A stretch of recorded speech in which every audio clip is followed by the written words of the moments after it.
Tu veux que je te raconte l'histoire de la famille qui vivait, sans le savoir, avec un chef-d'œuvre dans son salon?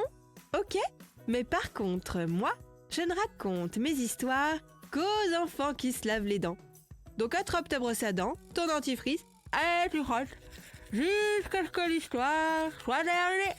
3, 2, 1, 0. Imagine si un jour, tu découvrais que le gros vase de la cuisine, que tu trouves un peu moche, ou le tableau dans l'entrée que tu n'as jamais vraiment regardé, valait une fortune. Genre, si ce vase et ce tableau étaient en fait très rares, très précieux et donc très chers. Ça te ferait tout drôle, hein? Eh bien, c'est ce qu'il s'est passé pour une famille qui habite dans le sud-ouest de la France. Ils ont appris que le tableau qui se trouvait dans son salon était en fait un chef-d'œuvre inestimable peint par un grand artiste russe. Tu veux savoir à quoi ressemble ce tableau? Je vais te dire ça dans un instant. Mais avant, j'ai une colle pour toi. À ton avis, est-ce que les animaux ont des dents de lait? Ah ah, pas facile, hein? En fait, la plupart des mammifères possèdent 2 séries de dents au cours de leur vie, comme nous. Comme les tigres, les hippopotames ou les singes. Par contre, je ne sais pas si eux aussi reçoivent la visite de la petite souris. Bref, pour en revenir à notre histoire de tableau hors de prix, c'est vrai qu'en le regardant, on ne se doute pas de sa valeur. D'abord parce qu'on dirait qu'il n'est pas fini. Il représente un vieil homme en train de prier. Le visage est peint dans les moindres détails.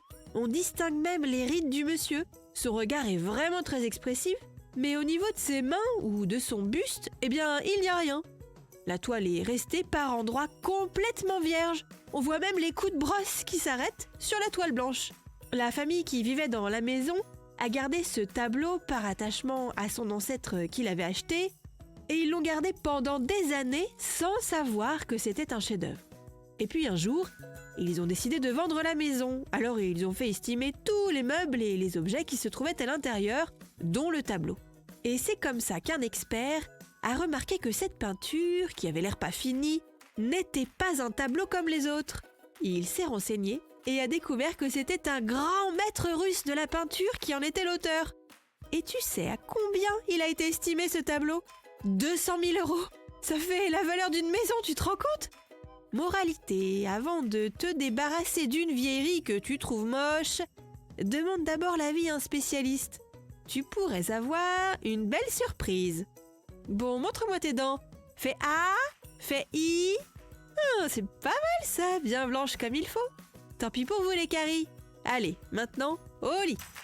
Je vais pas aller me coucher. Retrouvez les épisodes des Dents et Dodo sur le site et l'application BFM TV et sur toutes les plateformes de streaming. Si cet épisode vous a plu, n'hésitez pas à lui donner une note, à vous abonner à la playlist et surtout à en parler autour de vous. C'est un podcast BFM TV.